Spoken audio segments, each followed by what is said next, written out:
My mother tells me that you have great treasures, you have great wealth. But since ordaining, you have no desire for royal wealth.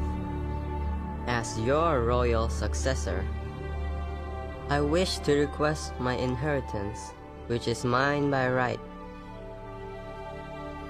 External treasures bind one to the round of death and rebirth on the wheel of samsara. Better to give the noble treasure, that is, the most excellent internal treasure, instead of worldly wealth. Rahula, I have the most excellent noble treasure to offer you.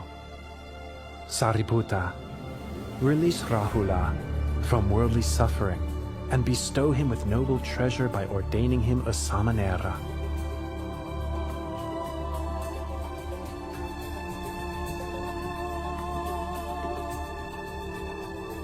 Rahula, from this point on, you are a samanera Rahula.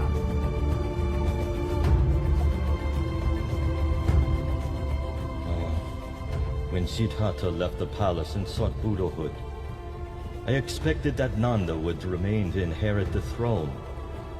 But then the Buddha took Nanda off to ordain. That left only my grandson, Rahula, who might succeed me. Then the Buddha ordained Rahula as well. If I don't do something, soon the whole Sakyan clan may go forth.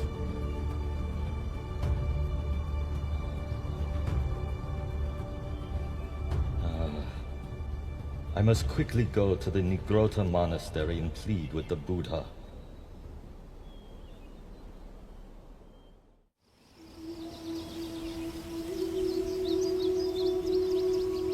Please, Lord Buddha,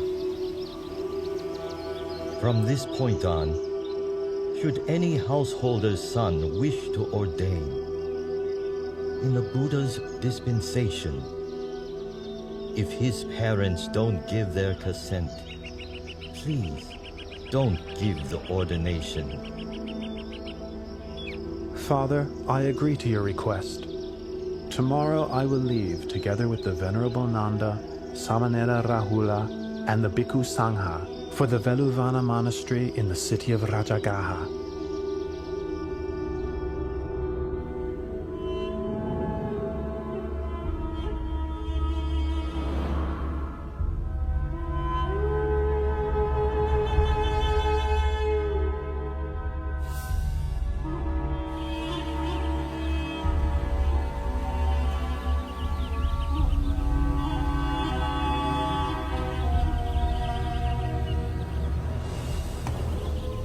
Nanda.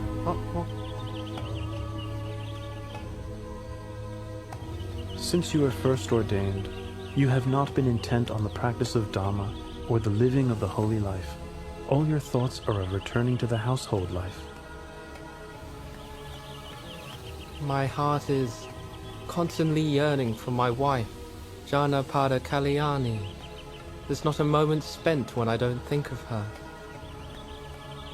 Nanda, come with me, and I'll show you things that you've never seen before.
Nanda, those are Apasara goddesses in heaven. What do you think about them? Every one of those Apsara goddesses is beautiful in face and form. I can think of nothing to compare them with. Even my wife, Janapada Kalyani, has not half their beauty. Nanda, can you see that what you thought before to be exceedingly beautiful now pales in comparison to greater beauty? Yes, Lord Buddha, I can see.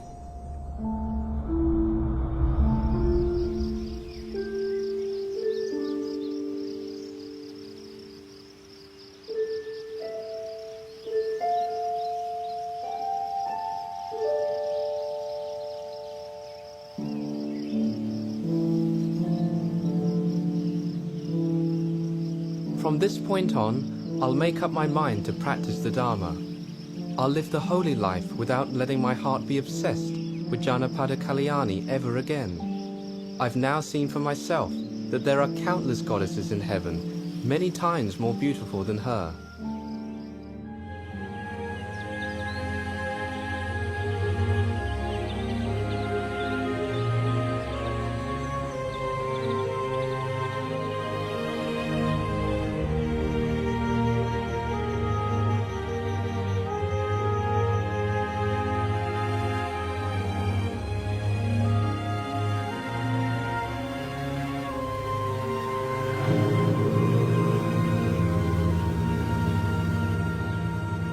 Nothing can ensnare a man's heart more tightly than a woman.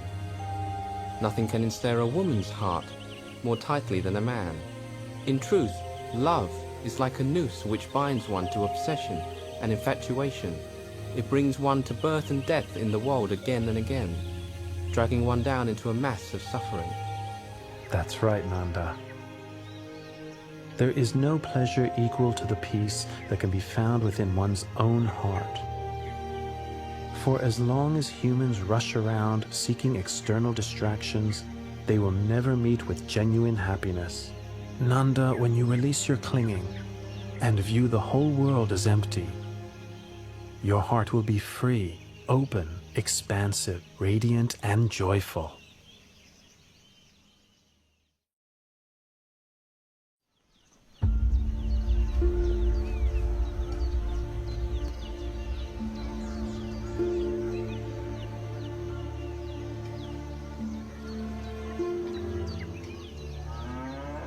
Uttara, why did you send someone to ask for such a large sum of money from your father?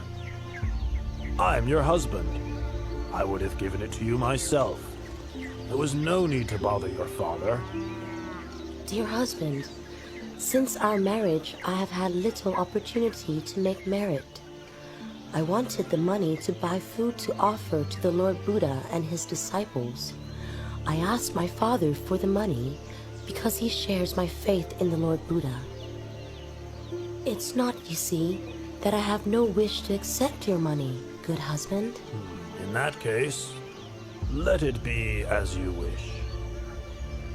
My intention is to prepare the food myself and invite the Lord Buddha and his disciples to receive food in our house for 15 days. In that case, let it be as you wish. And I am afraid that during that time, I will be unable to perform all my wifely duties. In that case, let it be as you wish. I've heard that here in Rajgir, there's a courtesan called Sirima, whose beauty is renowned throughout the city, although few men get to enjoy her charms because her fee is so high. For these 15 days, I'm going to hire Sirima to take my place as your wife. In that case, let it be, as you wish.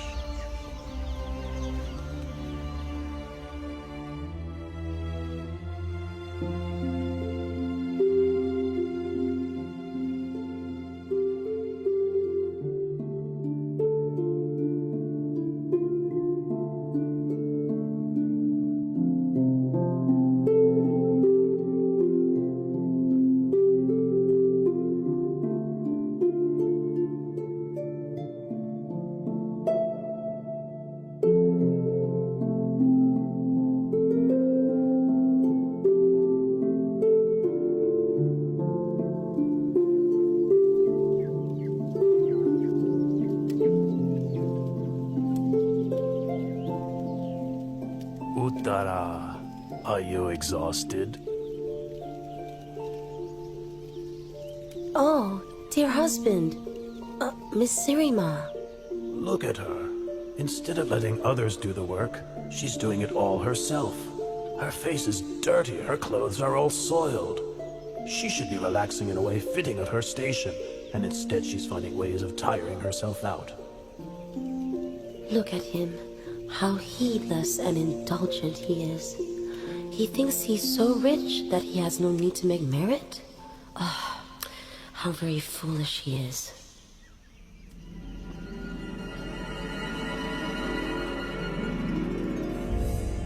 Look at Uttara.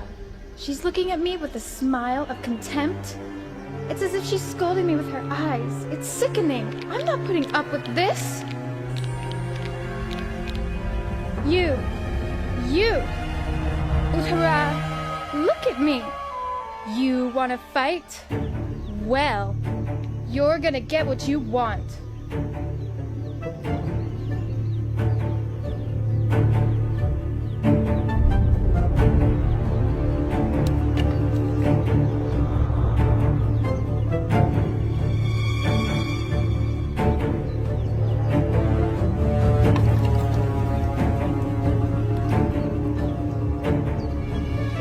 Sirima, I owe you a debt of gratitude because you agreed to take over my place as wife temporarily, allowing me to fulfill my wish to make merit.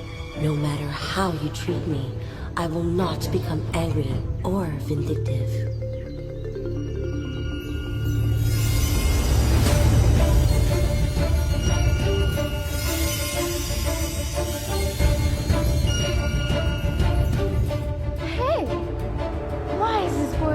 Unable to hurt her. Hey! This prostitute is dared to attack our employer! Come on! Let's get her! Yeah, let's get her! Come on, guys, let's go! All of you, don't hurt her.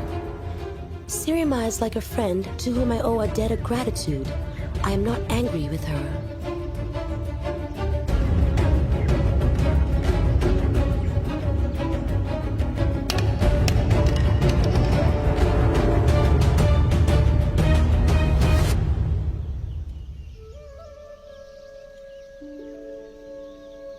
Uttara, I am a courtesan who you employed.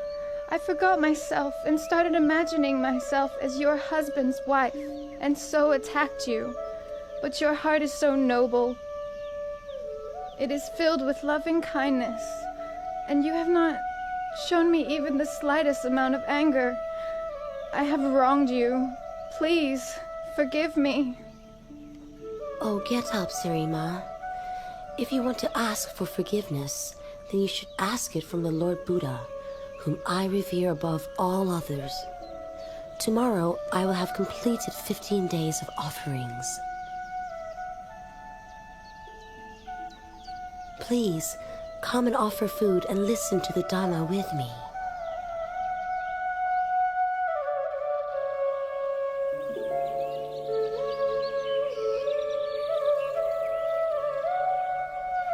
A person should overcome anger with non-anger, overcome evil with goodness, overcome stinginess with generosity, overcome careless speech with words of truth. Those engrossed in worldly enjoyments, indulging in sense pleasures, intoxicated by wealth, social standing, extravagance, praise, rank, prestige, and power, cannot see the noble beauty of truth.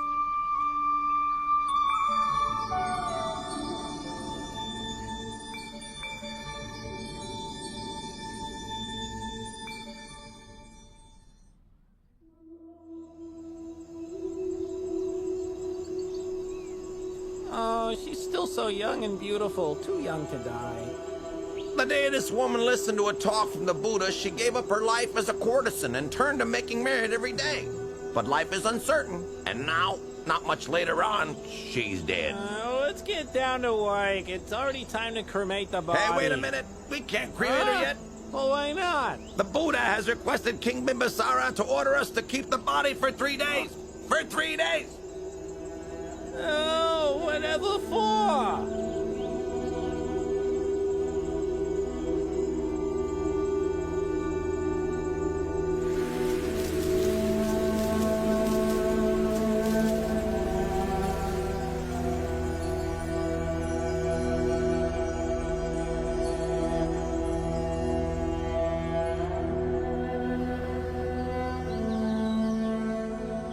When Sirima led her life as a courtesan, all the men in Rajgir were infatuated with her. Everyone wanted to sleep with her. Now she is dead. I would like to sell her to the highest price. I will start at the price she charged for her body during her lifetime, 1,000 kahapanas. Who wants to start the bidding? Ow! Sirima's been dead for 3 days. Her corpse is starting to decay. The fluids are flowing out of her body. The smell of the corpse fills the whole cemetery. Somebody would have to be crazy to buy the body. Hey! King Bimbisara is reducing the price to 900 kahapanas. 800! Ha ha! 800 kahapanas for a rotten 700! Half the original price, and still no one is making a move? 100 kahapanas. If nobody is going to buy this corpse, then I will give it away for free.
It is the nature of all conditions to arise, persist for a while, and then pass away. Investigate the impermanence of all conditioned phenomena. The tears of beings wandering through samsara are beyond measure. The bones which are laid down upon this earth cover it without gaps. This is something that is truly sobering to know. One who is still attached to forms, sounds, tastes, odors, and physical sensations cannot find liberation from this world.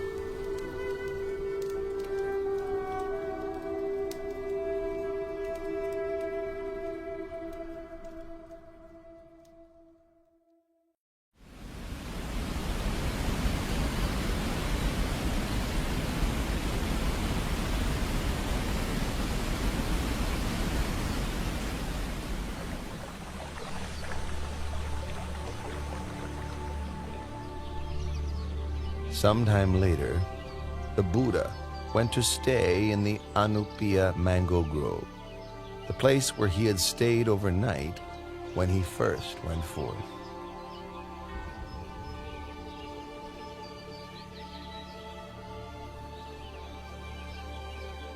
Five Sakayan princes, Prince Badiya, Prince Anuradha, Prince Ananda, Prince Bagu, and Prince Kimbila, along with Kolian Prince Devadatta, and a barber named Upali, approached the Buddha and asked for ordination. The Buddha ordained Upali the barber first, followed by each of the 6 princes respectively.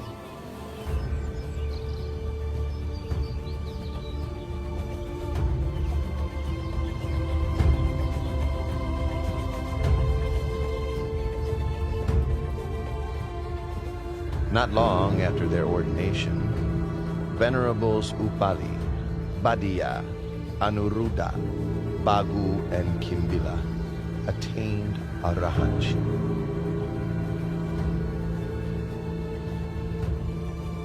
Venerable Ananda, receiving instruction from Venerable Punamantaniputta, attained the fruition of stream entry.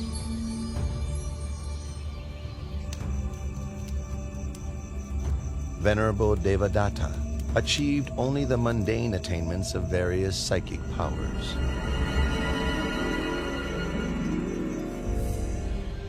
Later, the Sangha requested of Venerable Ananda that he act as the Buddha's personal attendant. Venerable Ananda, the Sangha is in agreement that you would be suitable for the position of the Buddha's attendant. What are your feelings toward this?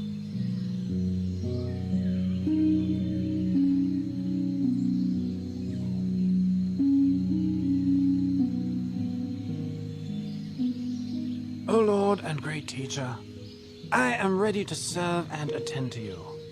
But please, may I make 8 requests of you?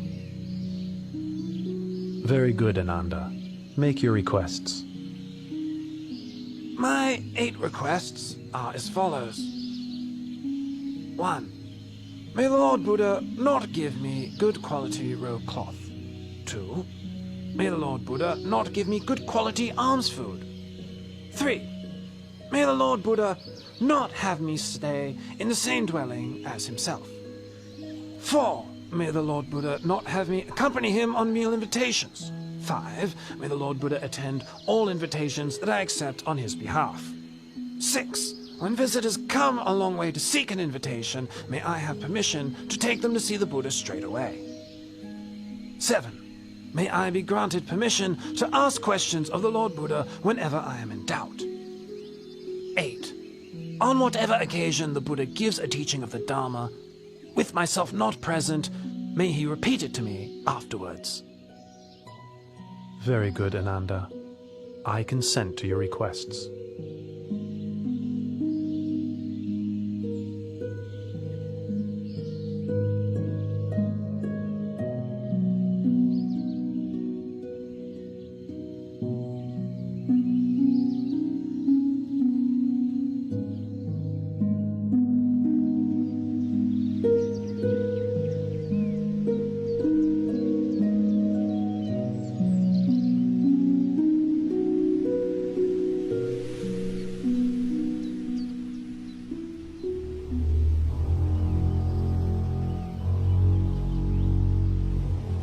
I am from the royal clan.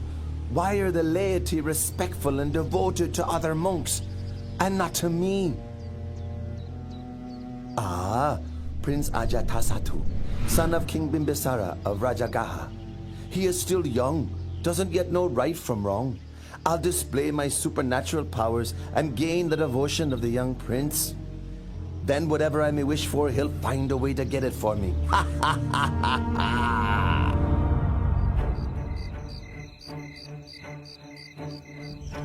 Sir! Who are you? What do you want with me? Don't harm me! Soldiers!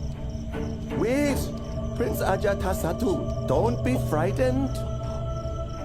Venerable sir, how do you know me? Oh, Prince, look at me!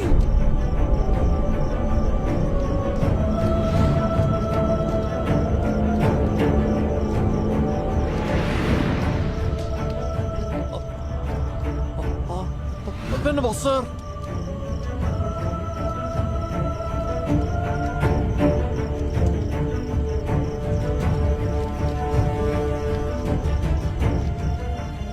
My name is Venerable Devadatta. I wish you no harm. I am here to help you. To help me? To help me with what? You will know when the time comes. Farewell for now. Just a moment.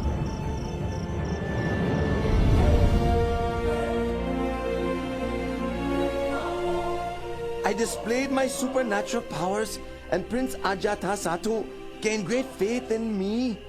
Now, whatever I may wish for, he gives to me. What a suitable leader I would be for the Sangha.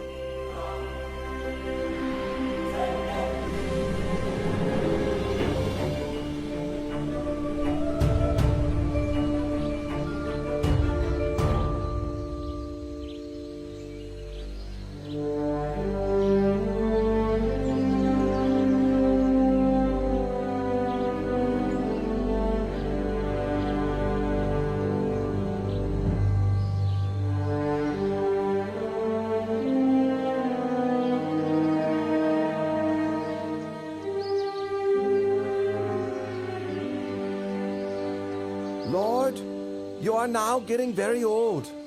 It's time for you to lay your duties down. I request the burden of leading the Sangha. Please make the matter known to all the bhikkhus. From now on, I'll take over your teaching responsibilities.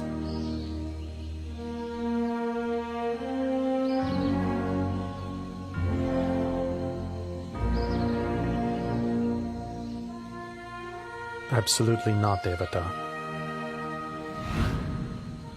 But Lord! Lord!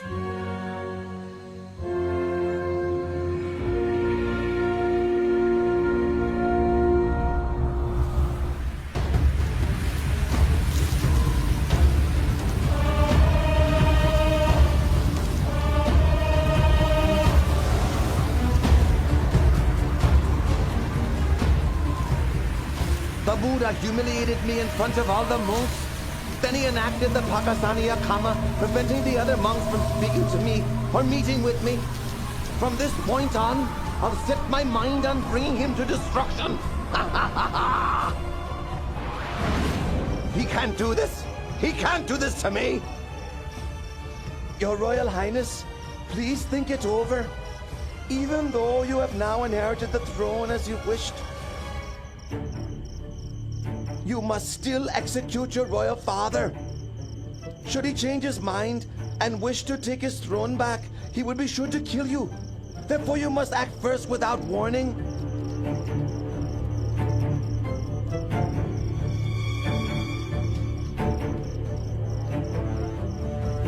That could be arranged. I'll keep him imprisoned until his life comes to an end. It's your decision, Your Royal Highness.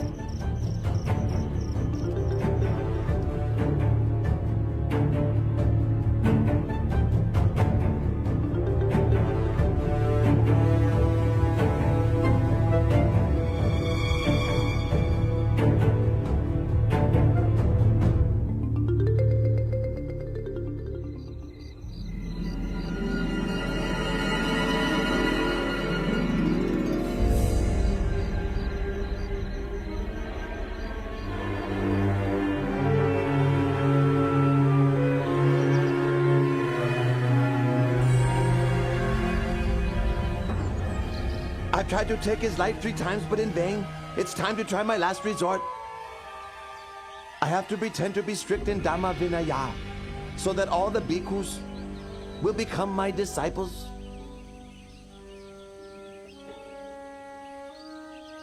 In order that the bhikkhus in the Buddha's dispensation may inspire greater faith of the lay people, may I request that the Buddha approve the following 5 rules to establish strict practice guidelines for all monks. Number 1, a bhikkhu must live only in the forest, not in a town or village.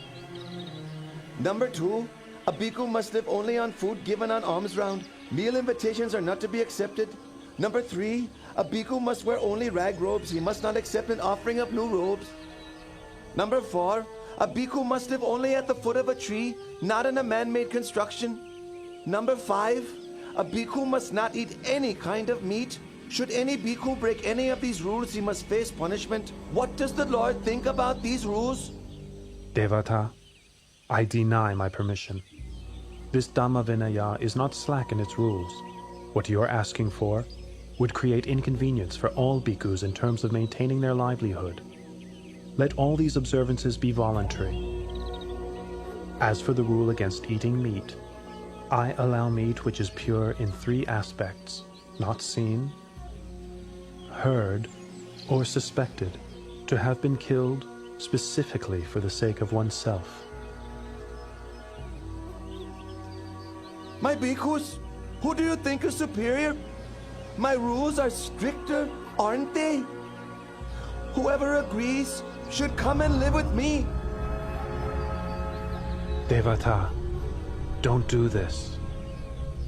Breaking up the Bhikkhu Sangha is a very heavy, evil karma. From this day on, I am no longer your disciple. I'll be carrying out formal acts of the community only with my own monks. Whoever agrees, follow me.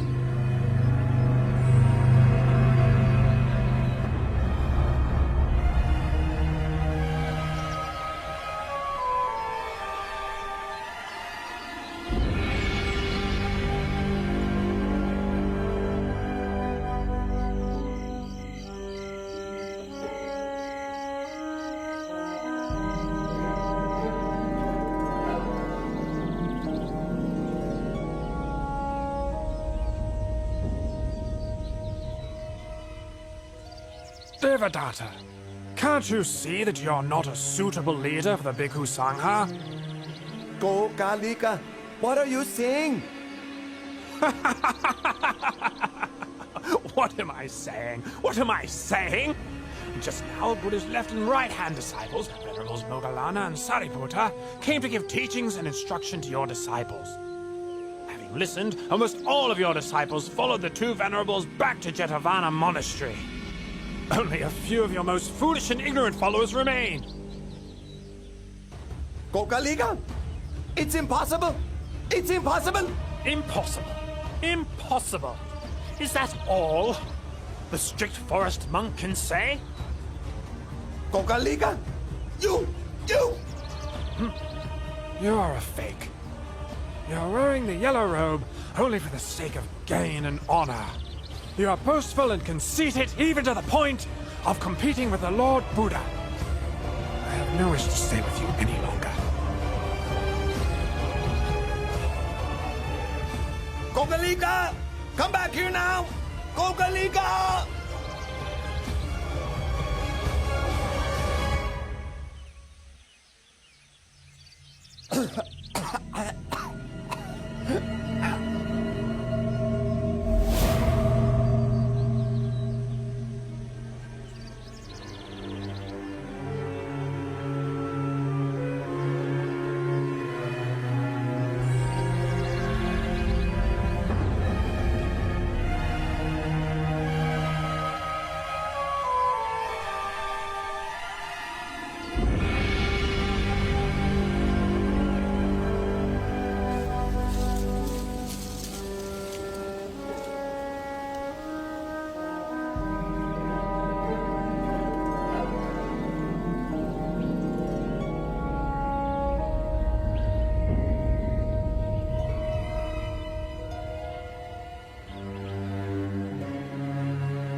I've been seriously ill with no improvement for a long time. It must be because of my offensive and injurious behavior towards the Buddha. But in return, the Buddha has nothing but loving kindness toward me, expressing not even the slightest ill will or resentment. Now, coming to the end of my life, I'd like to seek out the Lord Buddha in order to ask for his forgiveness. Monks, be quick and take me to Jetavana Monastery.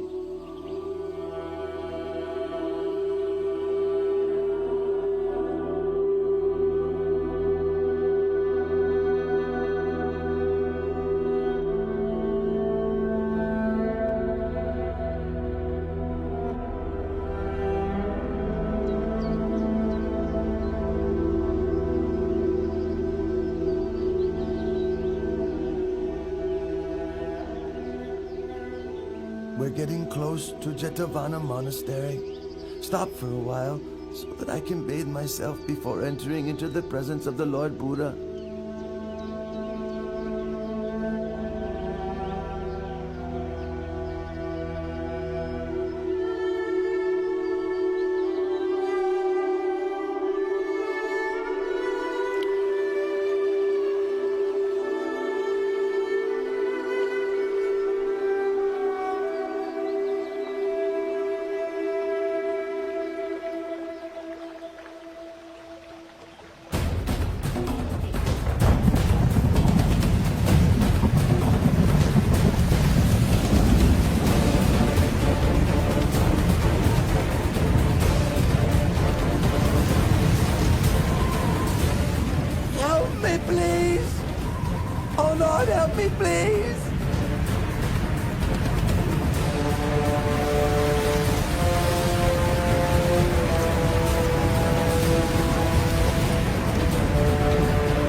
Blessed One, knower of worlds purified in knowledge and conduct, Great One, teacher of gods and humans, I leave my chin bone as an offering to the Buddha, and I take the Lord Buddha as my refuge forever.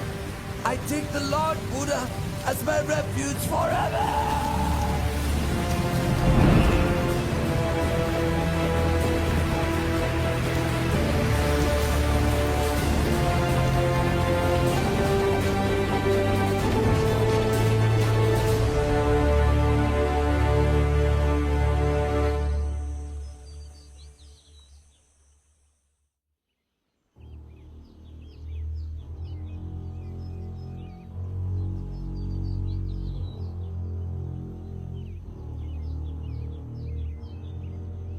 Venerable Devadatta has performed gravely serious evil karma.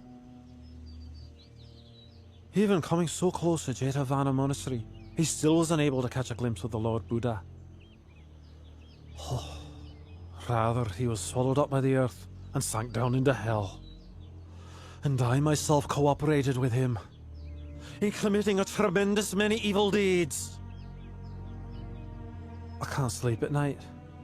Dr. Shivaka, what should I do?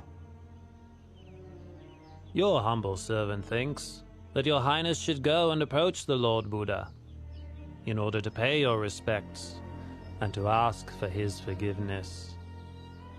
You are right. Let us go together to pay our respects to the Buddha.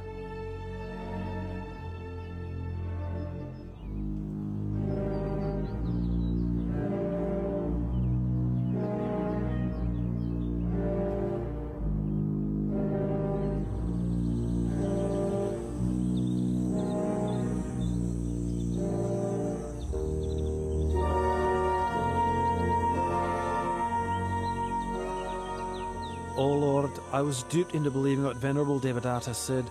I thereby committed gravely serious wrong actions which affected the Buddha. I now realize my mistake. Please, may I beg your pardon? Please forgive me. I promise I will never do unwholesome deeds like that again. Your Majesty, it is a timeless law that in this world, hatred can only ever be appeased by non-hatred. One who associates with fools is doomed to sorrow for a long time. One who is perfect in morality shines like a bright flame. One with mindfulness is happy and grows in the Dhamma at every moment. If a king rules with Dhamma, all his citizens will be happy. Bhikkhus, all conditioned things are of the nature to arise, persist for a while, and then pass away. Therefore, we should consider such things as impermanent, uncertain, unreliable. The tears of beings who wander from birth to death on the wheel of samsara are countless. Their corpses pile up to cover every inch of the earth. It's such an enormous pity, and worthy of sadness.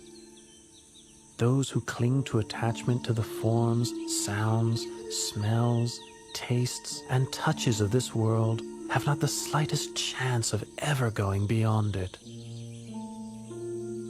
I declare myself as a Buddhist lay practitioner and take the Triple Gem as my refuge for the rest of my life.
The king has no alternative but to receive the heavy results of his terrible deed, murdering his own father.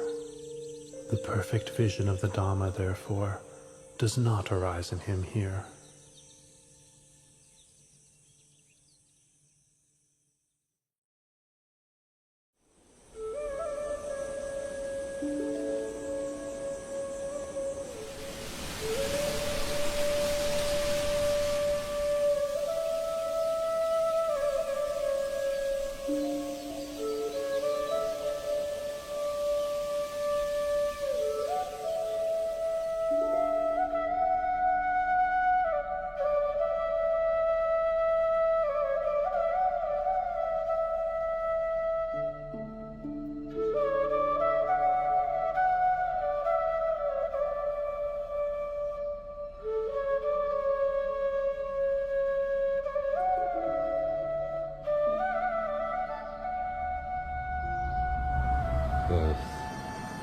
aging, sickness, death.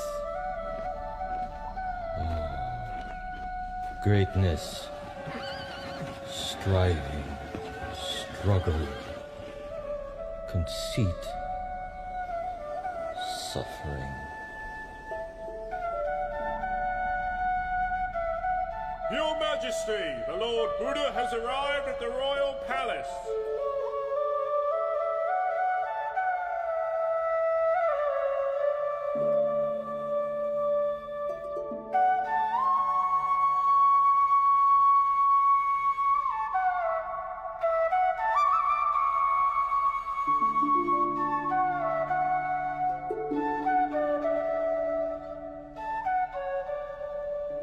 Oh Lord, I think my life is ending. I can't bear this suffering very much longer. O Father, please do not worry. All conditioned things arise according to their nature. Having come into being, they persist for a while.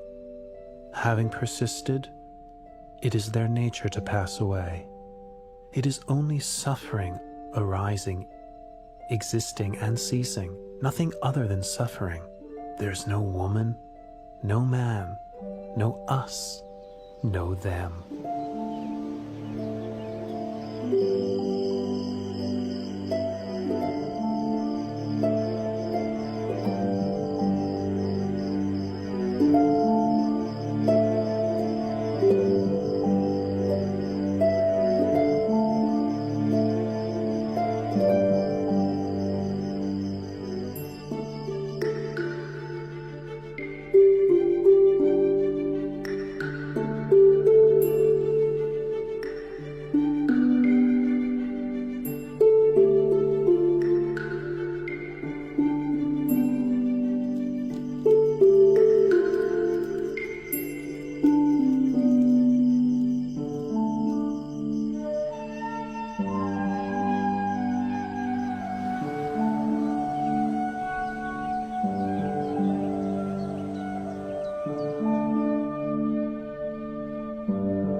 Throughout the last 7 days, Lord Buddha, you have taught me the Dhamma day and night. I have been liberated from the round of rebirth and attained to Nibbana. I have very little time remaining. I wish to express my veneration and then enter Nibbana for whatever faults I have committed through body, speech, or mind. Please, through your great compassion, forgive me. Now, I ask your permission to take my final leave and let me pass into Nibbana.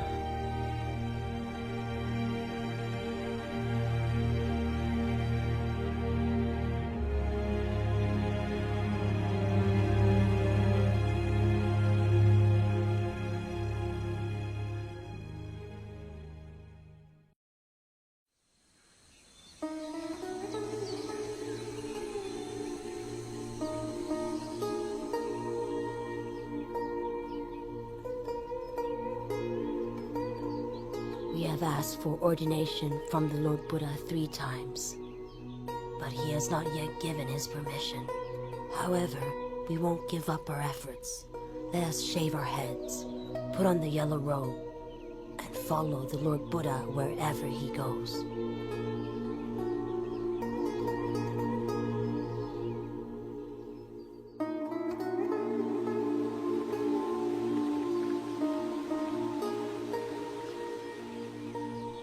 Oh Lord, if women were allowed to ordain in the Buddha's dispensation, could they attain to the level of arahantship?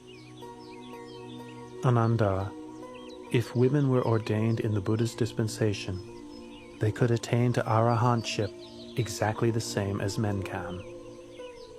If that is the case, in your kindness, please give ordination to Queen Mahapajapati, who raised and looked after you when you were a child, and thus fulfill her wishes, Lord.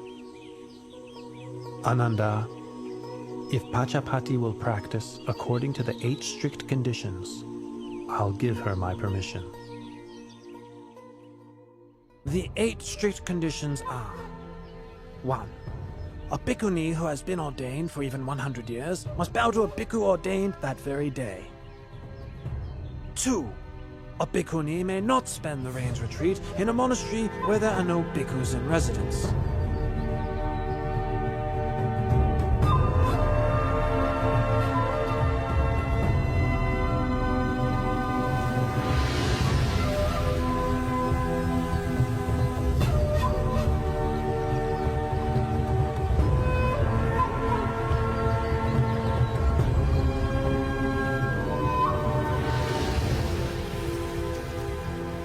Practice the 8 strict conditions for the period of 2 rains retreats. Please, may the Buddha consider our ordination. I permit your ordination.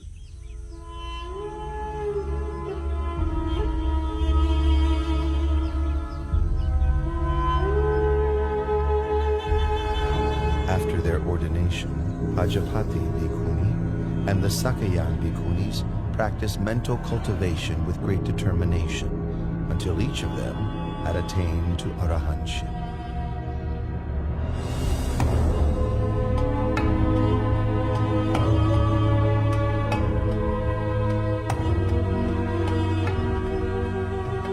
Now King Mahanama of the Sakyan clan has inherited the throne of Kapilavatthu. It goes to show how unstable and impermanent even kingship is in this world. Prince Siddhartha, my husband, relinquished the royal throne without a second thought when he went forth. My relatives, my son, and even Queen Mahapajapati Gotami have followed after him and ordained. That being the case, it is best for me also to relinquish material comforts and ordain in the Buddha's Dhamma Vinaya.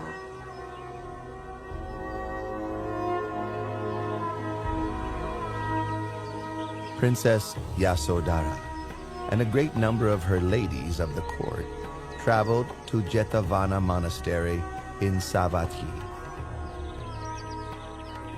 After practicing the 8 strict conditions for 2 rains retreats, Princess Yasodhara was ordained as a bhikkhuni. She practiced mental cultivation with great dedication and attained arahantship. Her ordained name was Venerable Badakacha Natheri.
Having performed the twin marvel, the Buddha arose from his crystal seat and stepped forward with his right foot.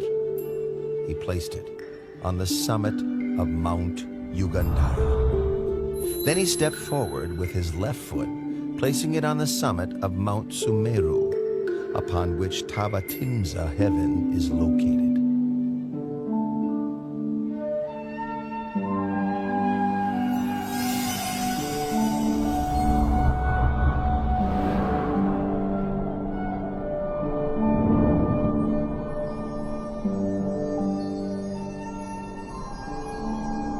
With his third step, the Buddha ascended into Tavatimsa heaven. He seated himself upon the Pandu Kambala stone, the seat of Lord Indra, the god of Tavatimsa heaven. His purpose was to teach the Dhamma to his mother, in accordance with the tradition of past Buddhas. Delighted, Lord Indra and the host of Tavatimsa heaven gathered before the Buddha to hear his discourse. Tell me, have you seen my mother? O Lord, your mother was reborn, Santusita Devaputa, in the higher realm of Tusita.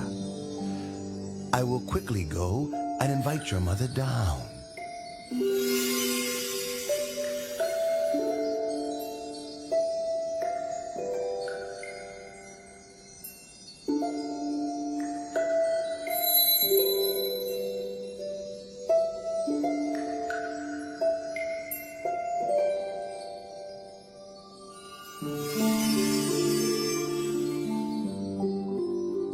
Mother, please come and sit close by. The kindness you showed me in your past life was great beyond measure. As an expression of my gratitude, may I take this opportunity of teaching you the Dhamma during the 3-month range retreat here in Tavatimsa, so that you may attain the path, fruit, and nirvana. Mother, please listen. Ignorance and craving lead a person to rebirth. Agitated, their heart rushes around within samsara. For as long as the aggregates come into being, the supposition of a being is also there. In truth, such conditioned things are not worthy to be called a being. There is only suffering which arises, and suffering which decays and ceases. Aside from suffering, nothing arises. Aside from suffering, nothing ceases.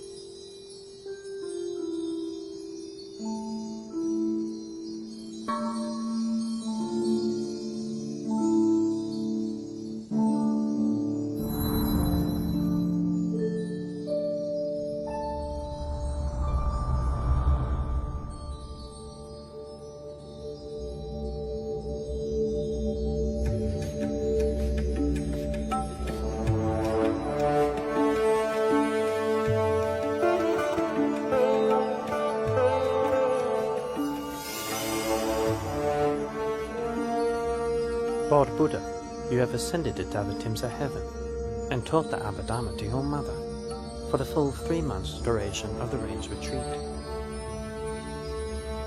The people of the world are now wondering, when will you depart from heaven and descend to the human world? Moggallana, please let the people know that I will descend from heaven in 7 days' time, arriving at the gates of the city of Sankasa.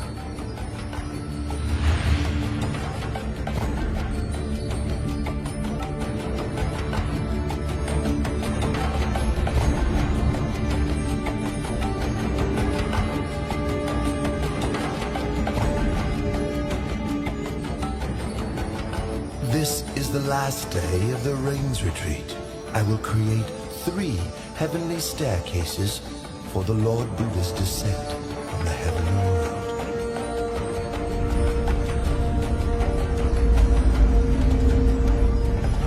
The crystal staircase for the Lord Buddha is in the middle.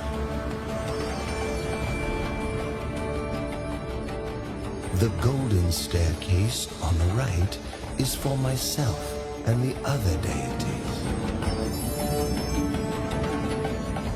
The silver staircase on the left is for Sahampati Brahma and his host of Brahmas.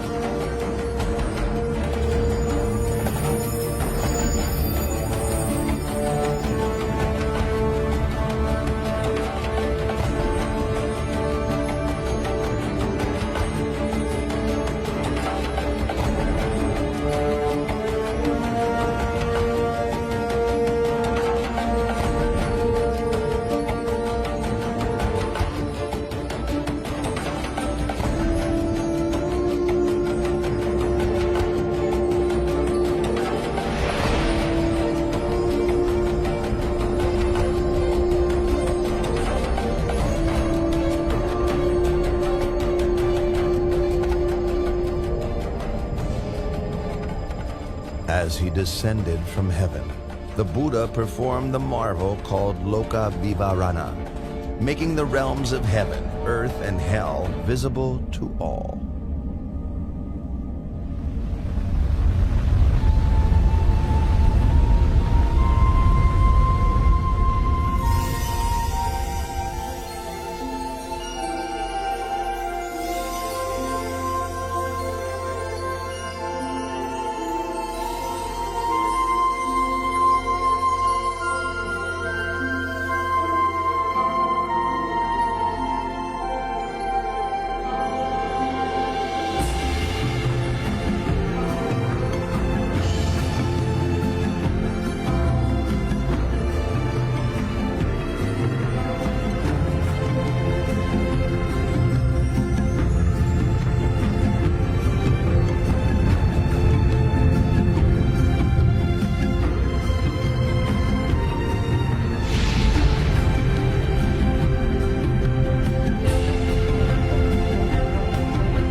Having revealed this amazing sight, he stepped down to earth at the gates of the city of Sangha.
Oh, this renunciant has a very noble appearance, fitting to be a great man.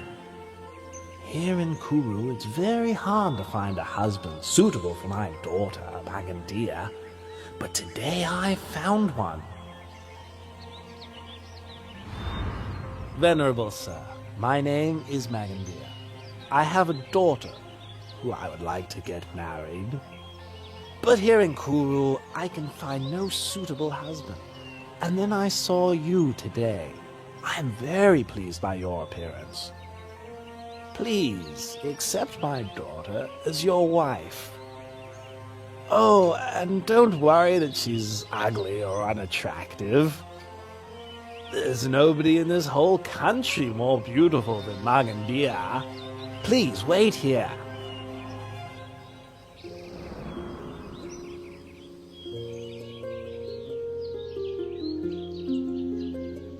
Oh, my dear child, Magandia.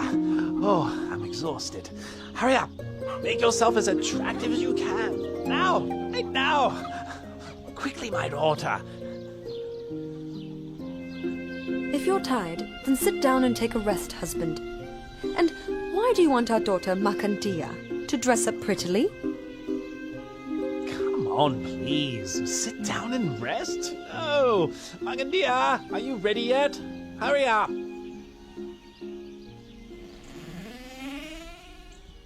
I'm ready, Father.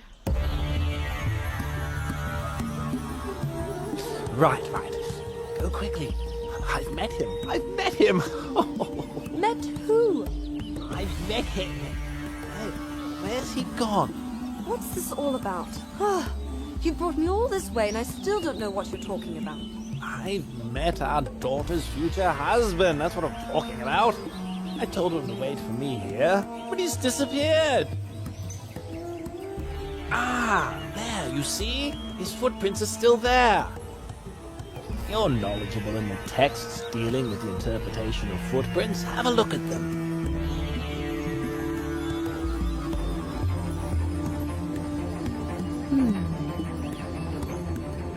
2 footprints that exactly match in this way are the footprints of a great being. They show that he is beyond craving, beyond anger, beyond delusion, without defilement. Such a one is not interested in household life. No defilement? What? Every man likes beautiful women. Let's see what happens when he sees our daughter. The main thing is to find where he's gone to.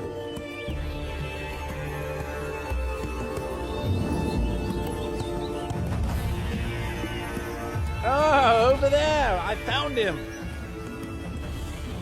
Quickly, wife! Magandia, hurry! Follow your father! Venerable sir! Venerable sir! Venerable sir, this is my wife. And this is my daughter, Magandia, who I'm going to offer to you. Brahmins, I rejected sensual pleasure on the day of my enlightenment. I've seen the root cause of your existence, karma. You arise from sensual thoughts. Those thoughts arise in me no longer. Your karma will appear no more. Brahmins, listen to this teaching. The wise person must put effort into raising his mind out of attachment to sensuality, freeing himself from Mara's snare, steadying himself with the hook of mindfulness. He is able to master himself. He is able to have victory over himself.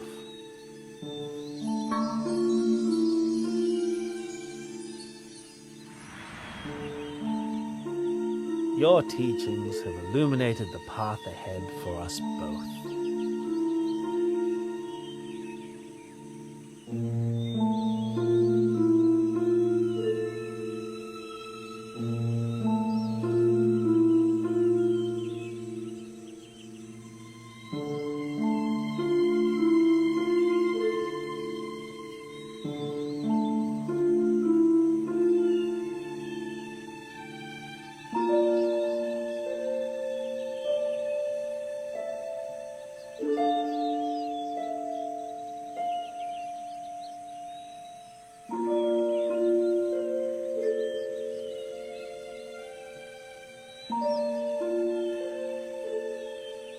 Lord, do not hold it against our daughter. Magandia is still very young. We ask permission to go to my younger brother to give him all my wealth and ask him to take over as guardian of our daughter. As for my wife and me, we will ask permission to join the monastic order so that we may, in time, realize enlightenment.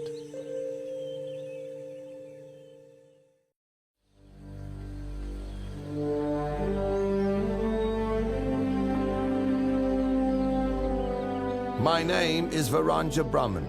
I am the ruler of this town of Varanja. Hearing of your reputation as a perfectly enlightened Buddha, I wish to have a Dhamma discussion with you. But why is it that when I, your senior in years, arrive here, you make no gesture of respect? Don't rise up to welcome me, and don't invite me to sit on the same level as you. Varanja Brahmin. In this world, or in any other world, I have not yet met anyone superior in Dhamma to me, to whom I should make a gesture of respect. Stand up to welcome, or offer my seat. It's my view that your way of practicing and conducting yourself is quite tasteless.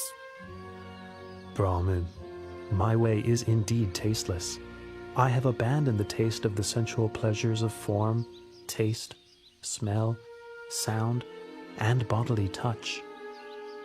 But I am not tasteless in the way that you understand it. You have no assets. You teach non-action and praise annihilation. And furthermore, I would say that you are loathsome. Brahmin, I have no assets or wealth, because such things consist of forms, tastes, smells, sounds, and touches. Venerable Brahmin, I teach non-wrong action, non-evil action by body, speech, and mind. I praise the annihilation of lust, hatred, and delusion. Brahmin, loathsome is bodily misconduct, verbal misconduct, mental misconduct. I loathe all that is evil and unwholesome. But I am not at all loathsome in the way that you believe. You teach eradication, destruction. You teach non-arising and non-birth. Brahmin, I teach the Dhamma for the eradication of lust, hatred, and delusion, and for the eradication of all unwholesome states. I teach the destruction of bodily misconduct, verbal misconduct, and mental misconduct, because these are things which are worthy of destruction. I have attained the state of non-arising and non-birth by abandoning the causes of birth and becoming. I speak only the truth in response to your comments. The truth is not as you understand it to be. Pay attention, Venerable Varanja Brahmin, and I will teach you the Dhamma. Sending your mind outside and seeking faults in others is a cause for suffering. Reflecting internally, developing awareness of one's own mind, is the path. Nirodha, the end of suffering, is its fruit.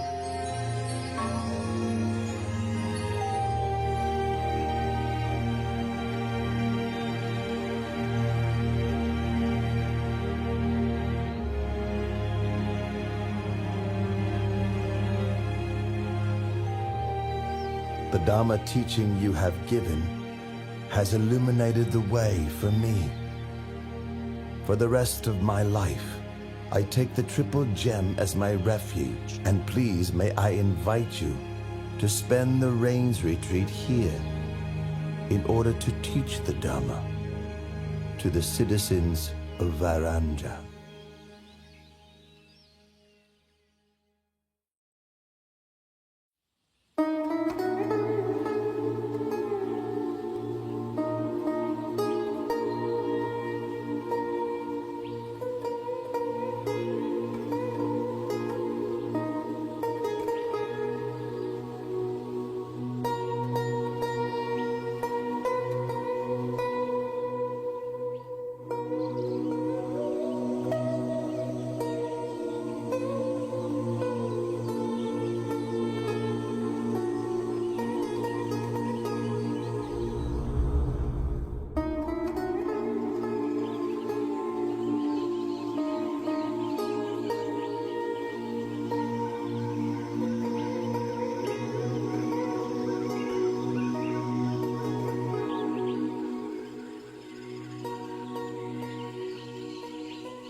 Who is that?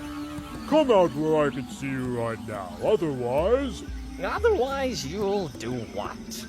Who are you? What are you doing here? I should be the one asking you the same question. I am the Lord of Monkeys, and I have been living in Rocky Tavanna Forest for a long time. And you, what are you doing here? I am Palilayaka, the Lord of the Elephants. I got fed up with all the busyness and problems of my entourage and left to spend some time alone. Yes, your entourage sounds just every bit as irritating as mine. You say you are the Lord of the Elephants, but then why are you wandering around spying on a human? This one is not like other human beings. He bears the marks of the great man. From the moment I saw his bearing and the graceful, peaceful way he moves, I felt full of faith and inspiration.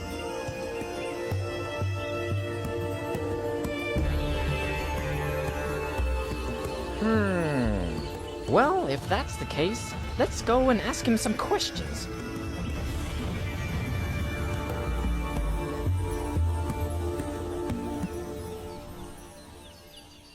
Did you know that the Lord Buddha has left the Kositarama monastery? Well, he has probably gone to give teachings in another city. Not at all. I have heard that one of the senior monks expert in the monastic discipline has had a falling out with a senior monk expert in Dhamma teaching over some small matter of the discipline.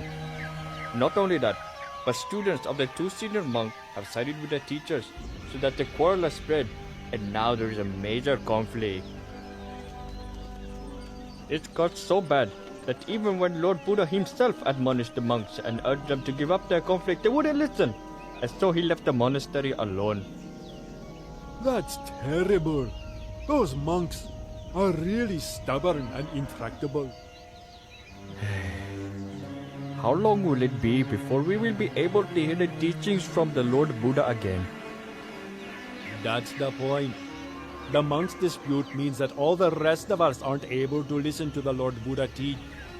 The Lord Buddha must be fed up with the disobedient monk.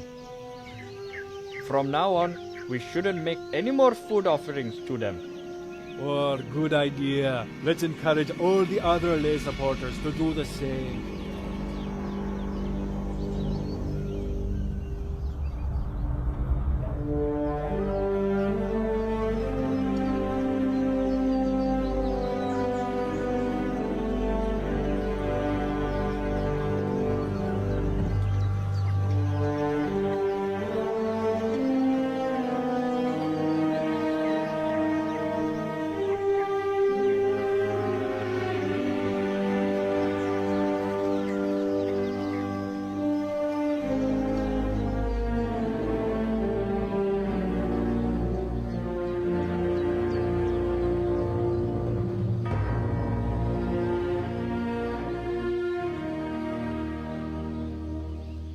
We've been coming back from alms round with empty bowls for many days now.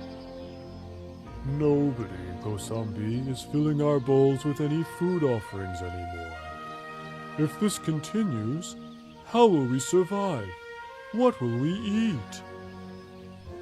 The lay people are unhappy that we are continually arguing and in conflict, and that by ignoring the Lord Buddha's admonition, we made him leave. And where has the Lord Buddha gone to reside now? Even though we've come to our senses, we have entered the rain's retreat period, and it's not possible to go off in search of him.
Venerable Ananda, I, Visakha, and my wife, along with all the wealthy families of Savatthi, have come to know that the Lord Buddha is currently living alone in the forest. And so we wish to send an invitation to him, requesting that he graciously come to reside here in our city of Jetavana.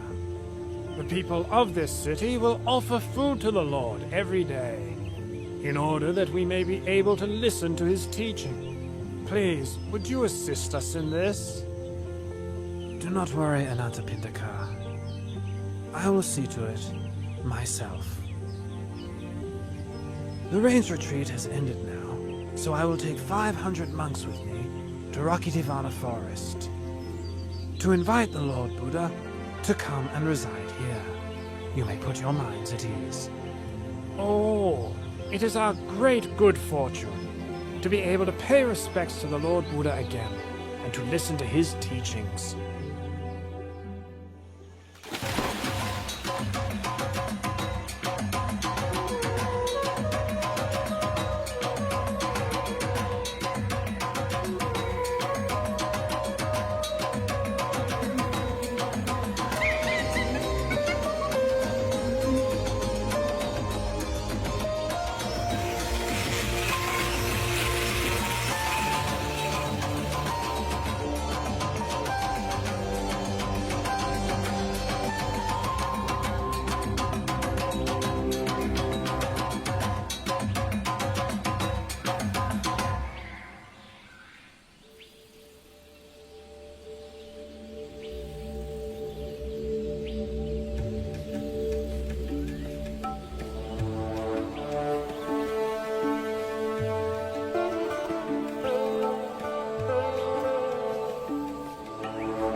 Palilayaka, that is Venerable Ananda, my personal attendant, and those monks accompanying him are my disciples.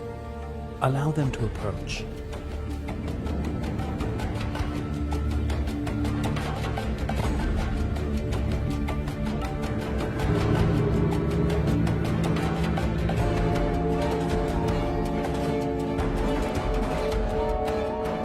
Lord of Elephants, Lord of Monkeys, allow me to kindly thank you for your service to me in looking after me in this forest. Now is the time for me to return to Jeta's Grove Monastery.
How many tens of thousands of years more must pass before another such great being appears in the world? It has been our great fortune to have had the opportunity to serve the Lord at such close quarters. What a great shame but the Lord has to leave after such a short time. It will be very unlikely that we will have such an opportunity again. We will probably never see the Lord again.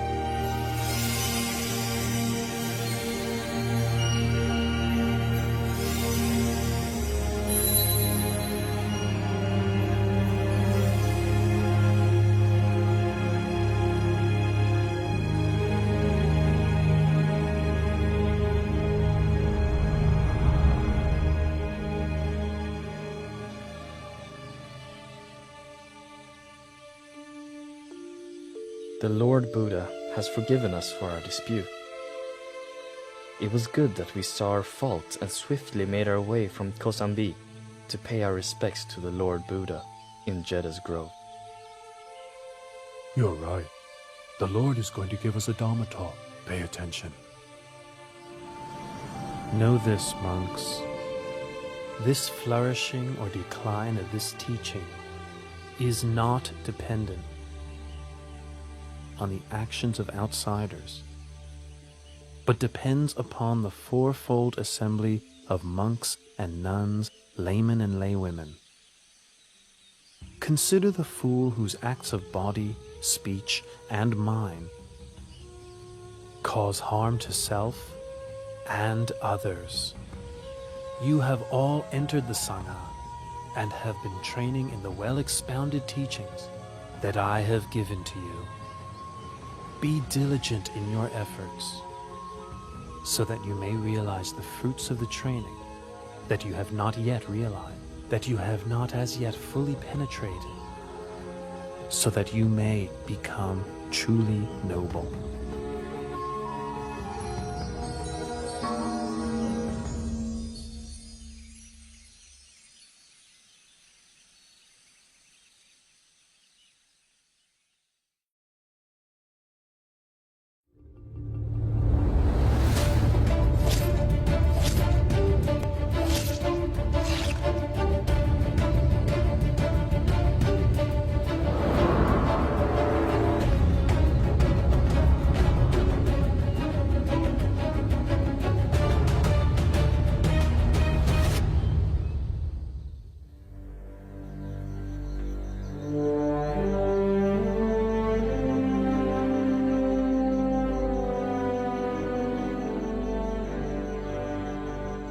In a short time, Angulimala will commit matricide. He will kill his own mother. This is a very heavy karma, which prevents one from attaining to the path, fruit, and nibbana. But this outlaw does not kill with malicious intent. He does so out of ignorance. This being the case, he should still be able to attain to the Dhamma. I'll help him to escape from the deadly snare of his own foolish mistake.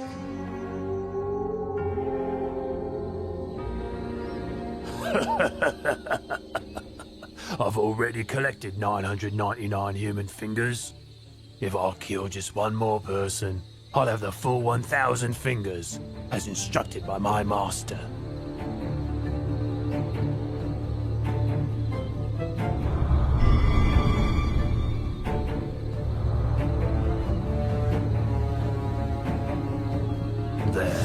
There's a recluse walking alone. He's about to meet his doom.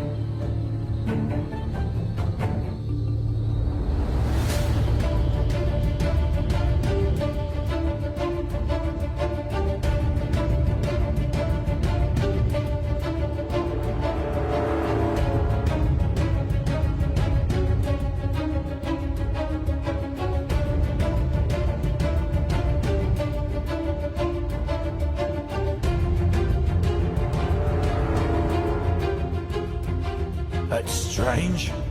The summoner ahead just keeps on walking. But I'm running to exhaustion and still can't catch him.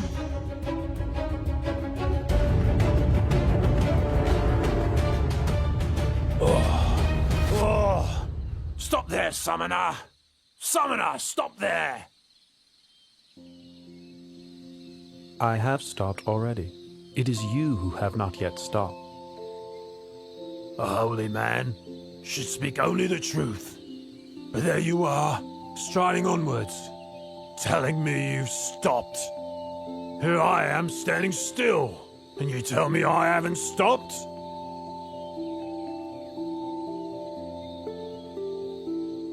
Ahimsaka, I have stopped.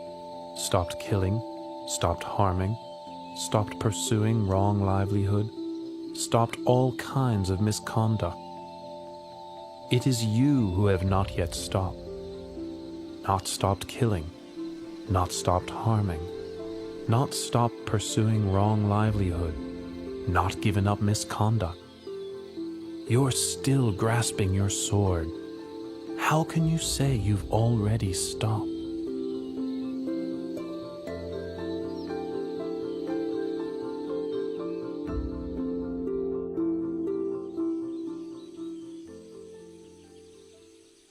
The words you have spoken are immortal and true, but never before heard, even in my master's hermitage.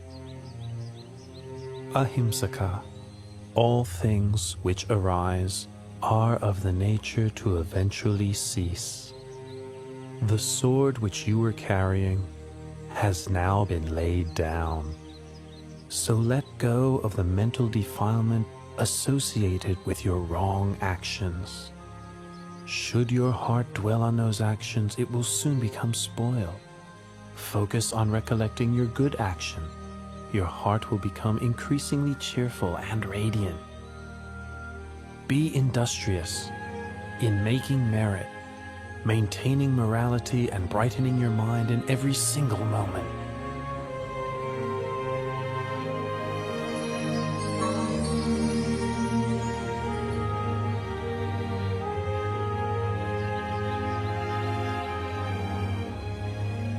From now on, I devote myself wholly to Buddhism. Please give me ordination in your excellent dispensation. I agree to give you ordination. Follow me back to Jetavana Monastery.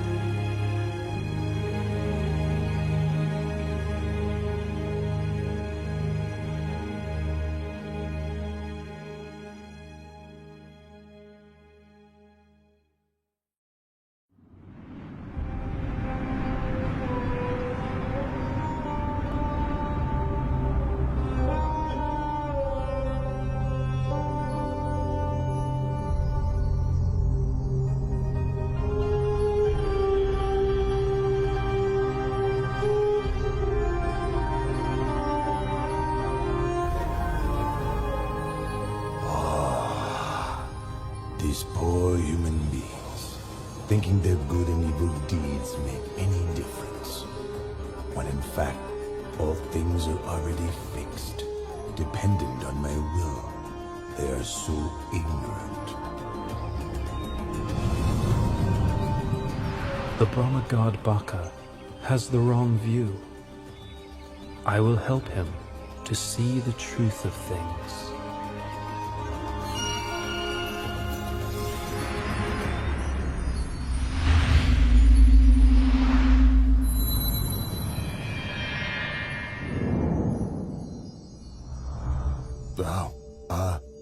Lord Buddha, please sit down.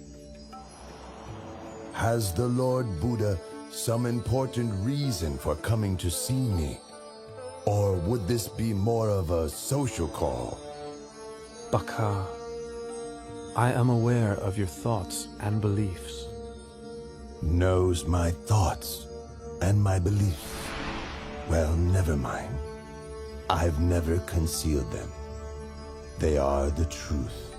On heaven and in the human realm, everything that exists in this universe is all fixed and eternal, all created by me. There is nothing on earth or in the sky, in the sun, in the moon, and the stars of which I do not have omniscient knowledge. Nothing is hidden from me. Baka, are you sure that you are the creator and master of all things? Are you sure that you alone know all things and that nothing is hidden from you? Absolutely. In that case, why don't you use your powers to create a magic body and hide in a place you believe nobody else can find? Then I will look for you. Ha ha ha ha! Yes, sure. I can do that. Try to find me if you can.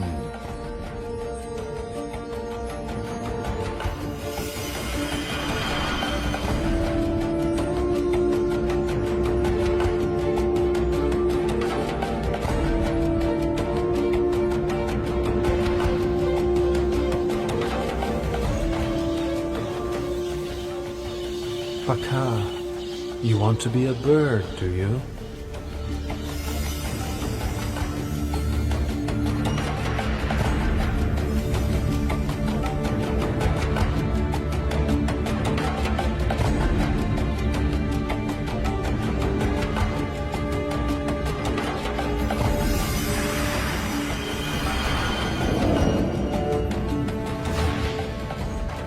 Baka, so you want to be a bee. Is that why you're buzzing around the flower pollen?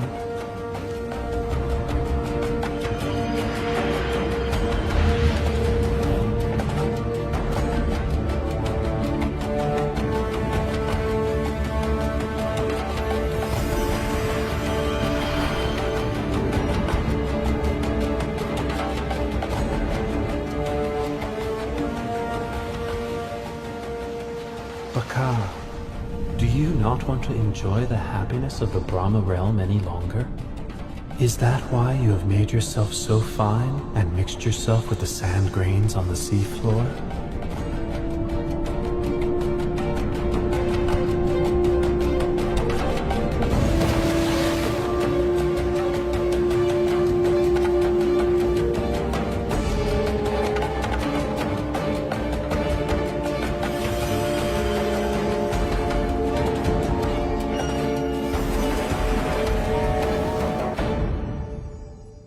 Lord Buddha, I grant that you are capable of finding me.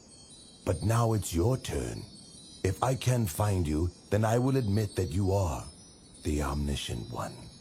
One more all-seeing than me.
All right, I give in. Whatever world system, whatever universe you've concealed yourself in, please show yourself. Baka, I did not conceal myself in any world system or universe. All the time that you were searching for me, I was walking up and down above your head.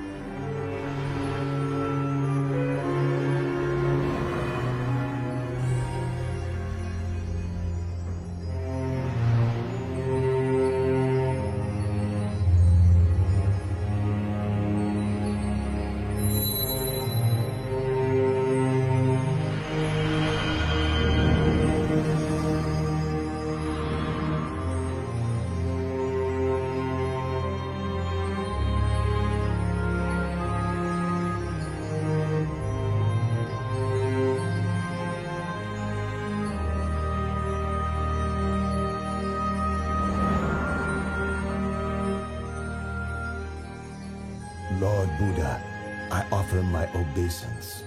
The powers that you have shown to me exceed those of all the deities and Brahma gods. Baka, pay close attention to this teaching. The power and pleasures in this Brahma realm are very long-lasting. They encourage you to think that all things are permanent. In fact, all phenomena have the nature to arise, persist for some time, and then pass away. All things exist in dependence on causes and conditions. All beings are born of their actions, heirs to their actions, are related to their actions, have actions as their refuge, are owners of their actions. Whatever actions are performed, good or bad, we must receive the results.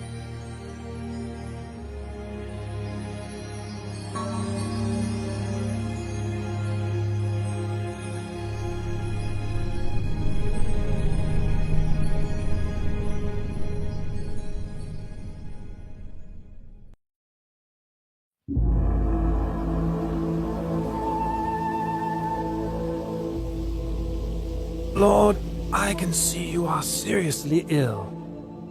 But although your pain is intense, your mindfulness remains firm, and your patience immense. You subdue your symptoms by practicing the 4 methods for success. I am so happy that you will live on for a long time as a refuge to your ordained and lay disciples. Ananda, I am now 80 years old and my body is decayed and deteriorating. It's like an old cart held together with bamboo. It can be used to carry a load for only a short while longer, but it's not a lasting solution. Only through concentration of mind can I hold this body upright and keep on walking. As for you, you must take refuge unto yourself. In the end, there can be no other refuge.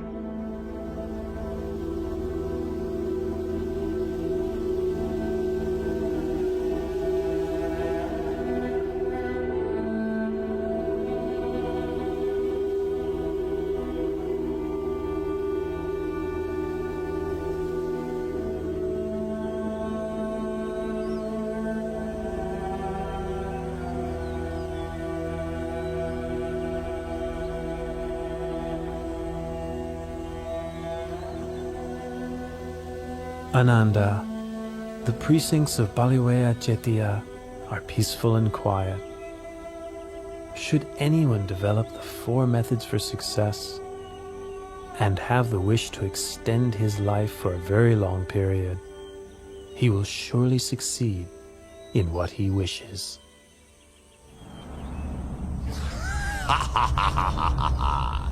The Lord Buddha has displayed the light omen to Venerable Ananda, in order that Venerable Ananda might invite him to extend his lifespan and continue teaching the Dhamma for a longer time.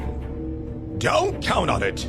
I must obstruct Venerable Ananda's heart and prevent him from understanding so that he will remain silent and appear indifferent to the light omen.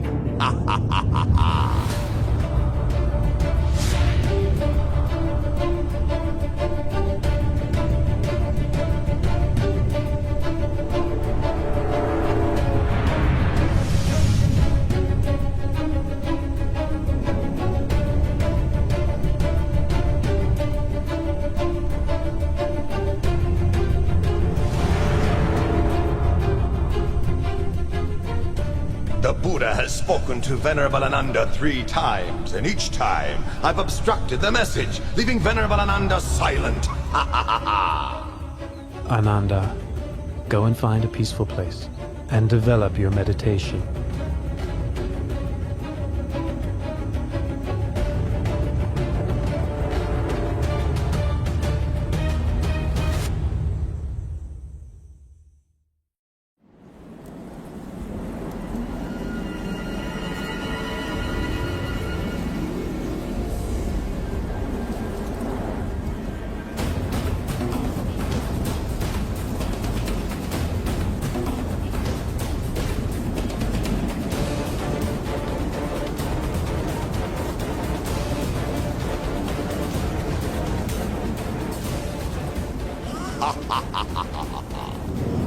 remember? That after you had attained enlightenment, you said that for so long as the assembly of ordained and unordained Buddhist men and women had not yet become established in Dhamma, humans and gods had not yet attained to the path and fruit, and Buddhism had not yet spread widely in all directions, you would not yet pass into Parinibbana. Well, now all your goals have been achieved. You may as well pass away this very day. Why trouble yourself further with benefiting sentient beings?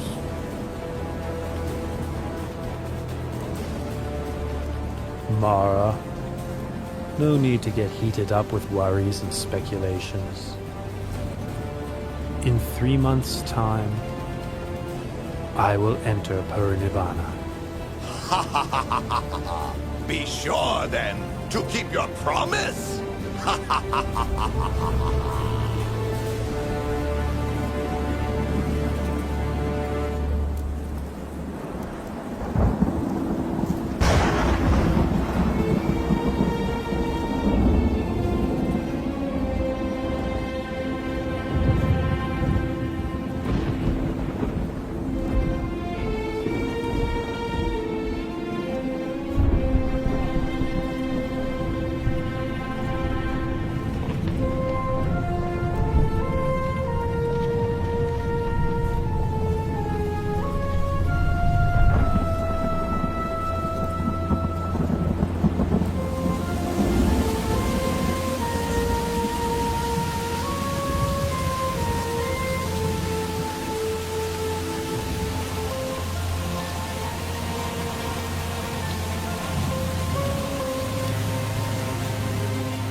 What was the cause of that sudden, unexpected earthquake? Please tell me. Ananda, there are 8 possible causes for such an earthquake. 1. Movement of the winds. 2. A person with psychic powers. 3. The Bodhisattva departs from the heaven of Tusita and enters his mother's womb. 4. The Bodhisattva is born. 5. The Buddha becomes enlightened. 6. The Buddha gives the first teaching, setting the wheel of Dhamma in motion. 7. The Lord Buddha lets go of the life principle. And 8. The Lord Buddha passes away. I have now let go of the life principle. In 3 months' time, I will enter Parinibbana. This is the cause for the earthquake which just occurred. Oh, Lord Buddha, please live on to the end of this eon to teach the deities and humans. Lord Buddha, please live on to the end of this eon to teach the deities and humans.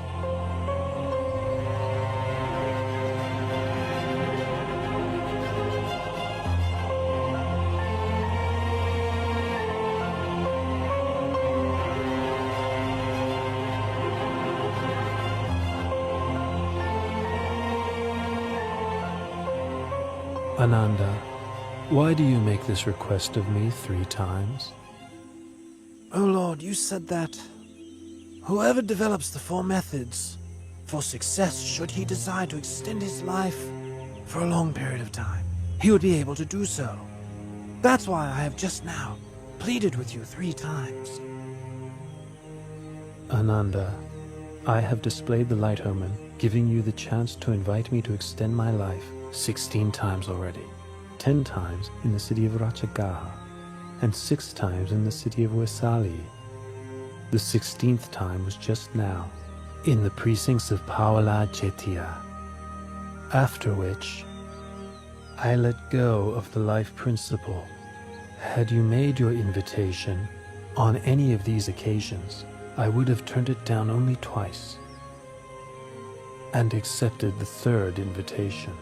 But now I have met with Mara, and resigned to dying. That which the Tathagata has let go of has undone, abandoned. It is not suitable to ask that he take up such a thing again. Ananda, all conditioned things have impermanence as their very nature. Having arisen, they must eventually cease. Complete cessation is the fulfillment of happiness. Nothing can be compared with it.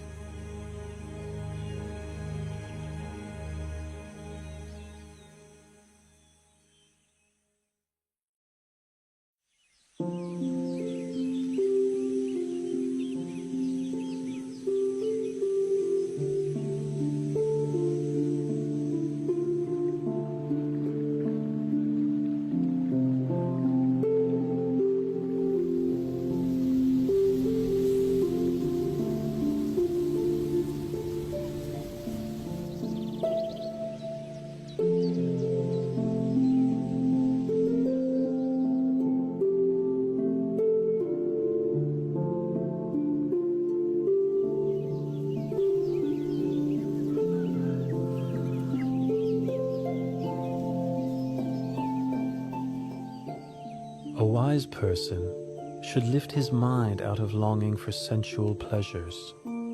Give up this snare of Mara, using mindfulness for restraint. A wise person is able to control himself, able to attain victory over himself. Lord Buddha, in addition to coming to stay in my mango grove, you have also given me a Dhamma discourse. You have shown such kindness to me, Junda, the goldsmith's son. Tomorrow morning, please accept my invitation to receive alms food at my house.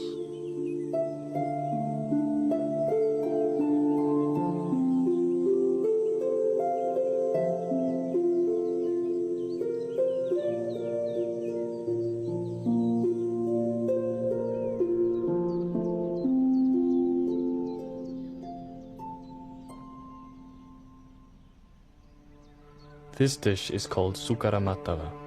It is a fine and nutritious food. Please may the Lord accept it.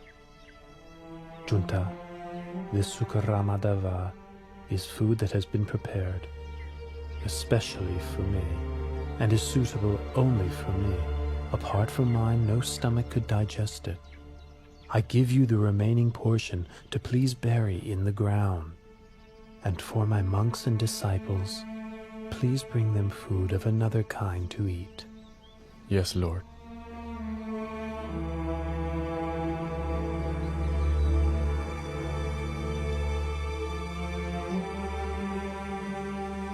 Ananda, my disease is now getting worse again. We must quickly travel to the town of Kusinara. It is there that I will pass into Parinibbana.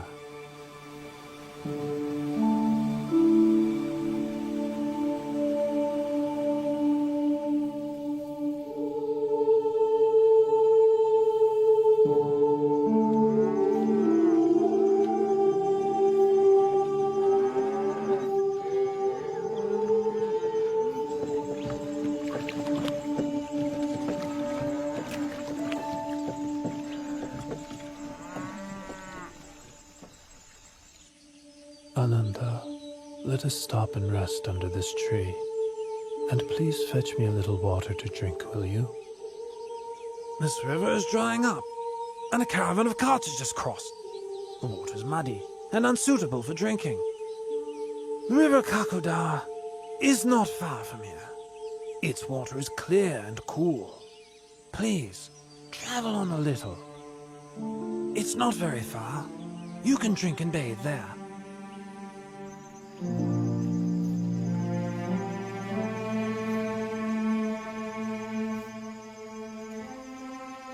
Even though I advised the Buddha that the water is muddy and murky, he still says he will drink it.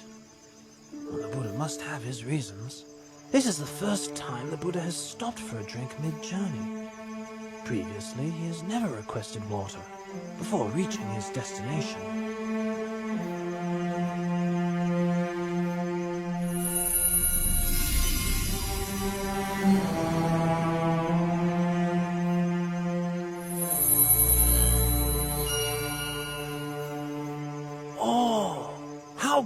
Great is the Buddha's power.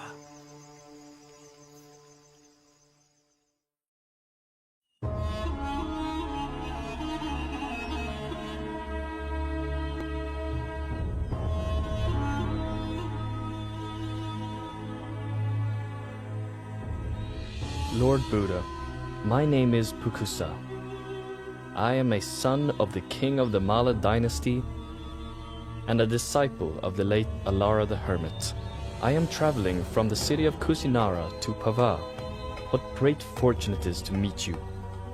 I had made the determination in my heart that I may have the opportunity, just once, to hear the Buddha's teaching. Listen, Pukusa. This heart is luminous, but it is obscured by incoming defilements. The uninstructed worldling isn't aware of this truth, and so doesn't train his mind. But the well-instructed noble disciple is clearly aware of this truth, and so trains his mind.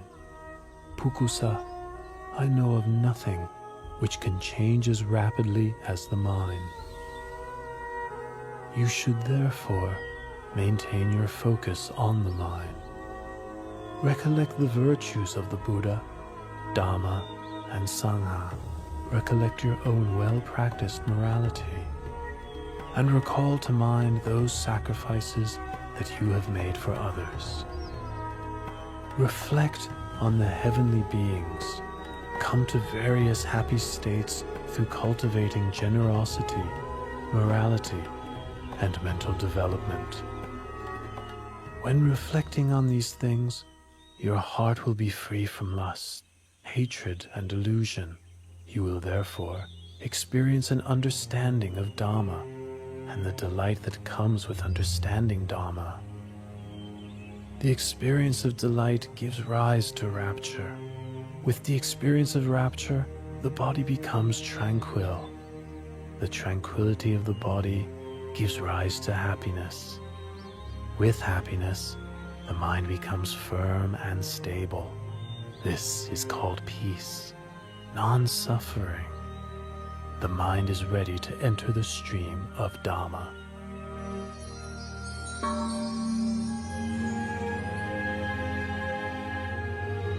These two pieces of Singivana cloth are very valuable. The cloth is fine, delicately woven with a golden glow like the coals of a warm fire. May I offer these cloths to you as a gesture of worship? Please accept them, Lord Buddha. Pukusa, I would like to accept just one of your cloths. The other, please offer to Venerable Ananda, my attendant.